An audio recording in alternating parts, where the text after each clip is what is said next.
wabunge, tunaendelea na mkutano wetu wa 19 kikao cha 30 leo tarehe 22 Mei 2025. Katibu. Hati za kuwasilisha mezani. Hati za kuwasilisha mezani. Waziri wa Mifugo na Uvuvi. Karibu Mheshimiwa Naibu Waziri.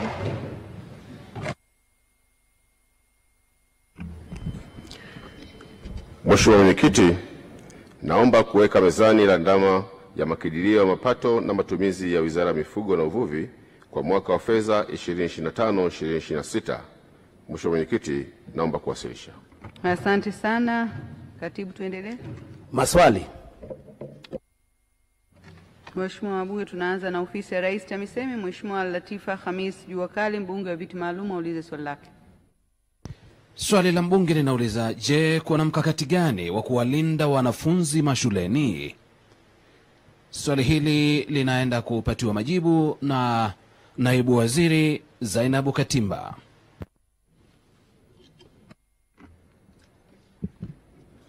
Mheshimiwa Mwenyekiti, usalama wa wanafunzi ni kipaumbele cha serikali ambapo mikakati mbalimbali imekuwa ikitekelezwa ili kuhakikisha wanafunzi wanakuwa katika mazingira salama mashuleni.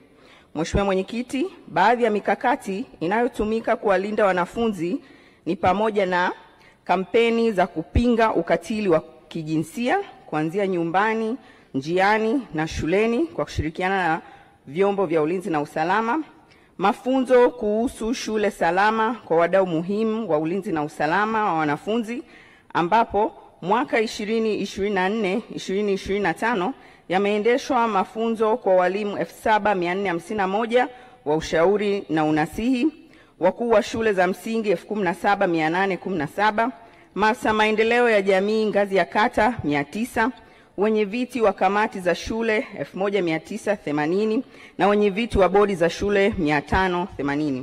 Mheshimiwa Mwenyekiti, mikakati mingine ni kuanzisha dawati la ulinzi na usalama wa watoto.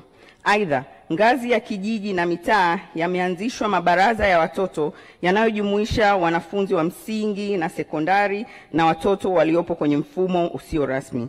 Mheshimiwa Mwenyekiti, serikali itaendelea kufanya tathmini ya kina kuhusu changamoto zinazowakabili wanafunzi shuleni, njiani na nyumbani ili kuboresha mikakati kuzitatua. Mheshimiwa Latifa Khamis Juakali. Nakushukuru Mheshimiwa Mwenyekiti, pamoja na majibu mazuri ya serikali, na kwanza naipongeza serikali kwa jitihada mbalimbali ambazo wanazichukua, lakini nilikuwa na maswali mawili ya nyongeza. Swali la kwanza, Mheshimiwa Mwenyekiti, kumekuwa na changamoto hasa kwa wanafunzi wetu hasa wa msingi ambao wanapanda kwenye school bus. Unaweza ukakuta mwanafunzi anaweza kufika mwaka mzima hajawahi kukaa kwenye siti. Je, serikali hamuoni haja sasa ya kuandaa au kutoa kauli maalumu kwa skuli zetu ambazo zinatumia school bus ili kuona sasa wanaweza kuwasaidia kwa kuweka matron na patron katika school bus?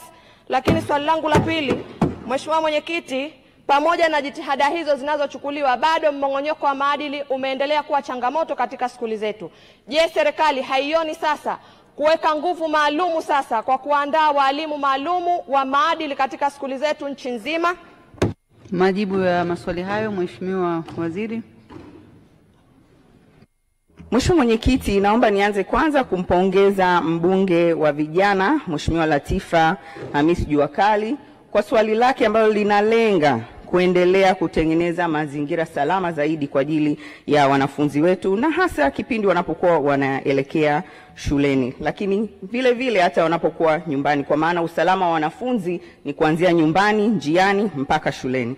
Kuhusiana na swali lake la kwanza, tayari serikali imeweka utaratibu mzuri na maelekezo yalishatoka kwamba kuwe kuna patron na matron kwenye mabasi yanayowapeleka watoto mashuleni. Yote hiyo ni njia mojawapo ya kuhakikisha watoto wetu wanakuwa katika mazingira ya usalama, kuanzia nyumbani, wanapokuwa njiani, lakini pia wanapokuwa wapo shuleni.